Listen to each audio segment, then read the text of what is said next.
ഇനി നമുക്ക് രുചികരമായ വെള്ള പാവയ്ക്ക അച്ചാർ ഒന്ന് ഉണ്ടാക്കുവാൻ നോക്കിയാലോ. അതിനായി പാവയ്ക്ക നല്ലതുപോലെ കഴുകി ചെറിയ കഷ്ണങ്ങളാക്കി മുറിച്ച് മാറ്റുക. അതിനകത്തെ അരി മുഴുവനും കളഞ്ഞിരിക്കണം. അതുപോലെ പാവയ്ക്കായി വെള്ളമയം ഒട്ടും ഇല്ലാതെ ഇരിക്കണം. ഇനിയും അടുപ്പ് കത്തിച്ച് നമുക്കത് വയ്ക്കാനുള്ള പാത്രം ഒന്ന് ചൂടാക്കാം. ആ സമയത്ത് കൊണ്ട് ഞാൻ ഇടുന്ന ഇൻഗ്രീഡിയൻസ് എല്ലാം ഒന്ന് പരിചയപ്പെടുത്താം. ഇതൊരു 20 വെളുത്തുള്ളി അരിഞ്ഞതുണ്ട്, കുറച്ച് ഇഞ്ചിയുണ്ട്, പിന്നെ ഇതിൽ ഞാൻ ഇടുന്നത് കാന്താരിയാണ്. നല്ല എരിയുള്ള കാന്താരി, അത് കാരണം ഞാൻ വേറെ മുളക് പൊടി ഇടുന്നില്ല. പിന്നെ നമ്മുടെ കറിവേപ്പില എത്ര വേണേലും ഇടാം കേട്ടോ. ഇനിയും കടുകൊക്കെ ഒന്ന് പൊട്ടി വരുമ്പോഴത്തേക്ക് നമ്മൾ അരിഞ്ഞു വെച്ചിരിക്കുന്ന ഇൻഗ്രീഡിയൻസ് ഇട്ട് ഒന്ന് വഴറ്റുക. ഒത്തിരി അങ്ങ് ബ്രൗൺ നിറമാകേണ്ട കാര്യമില്ല.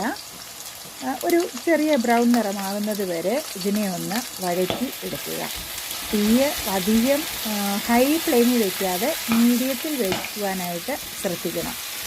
ഇതെല്ലാം ഒന്ന് വഴന്ന് കഴിയുമ്പോഴത്തേക്ക് നമുക്കിനിയും ഇതിൽ ചേർക്കുവാനുള്ള മസാല എടുക്കാം.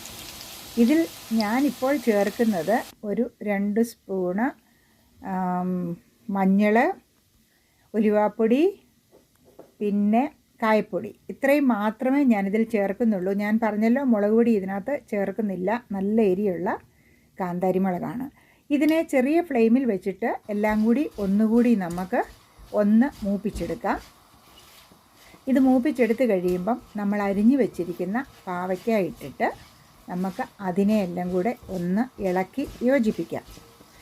ഈ പാവയ്ക്ക ഇട്ട് ഇതിനെ ഇളക്കി യോജിപ്പിച്ച് കഴിയുമ്പം നമുക്ക് ഒരു കുറച്ച് സമയം ഇതിനെ ഒന്ന് ഇളക്കി കഴിഞ്ഞിട്ട് അതിനെ ഒന്ന് മൂടി വയ്ക്കുക. ഈ പാവയ്ക്ക ഒന്ന് മൂടി വെച്ച് പോകുമ്പം ഒരു സ്വല്പം അതൊന്ന് വേവും. ഒത്തിരി അങ്ങ് വെന്ത് പോകണ്ട. അച്ചാറിന് ഒന്ന് ക്രഞ്ചി ആയിട്ടിരിക്കുവാണെങ്കിലാണ് അതിന് ഒരു ടേസ്റ്റ് ഉള്ളത്. ഒന്ന് മൂടി വെച്ചു. എന്നിട്ട് ഞാൻ തുറന്ന് വീണ്ടും അതിനെ കുറച്ച് ഉപ്പൂടി ഇട്ടു. 2 സ്പൂൺ ഇപ്പം ഞാൻ ഇട്ടു. ഇനി ഇതിനെ നമുക്ക് നോക്കിയിട്ടിടാം. എല്ലാം ഒന്ന് ശരിയായി കഴിയുമ്പം അതിനകത്ത് 2 സ്പൂൺ വിനീഗർ ഒഴിച്ചു.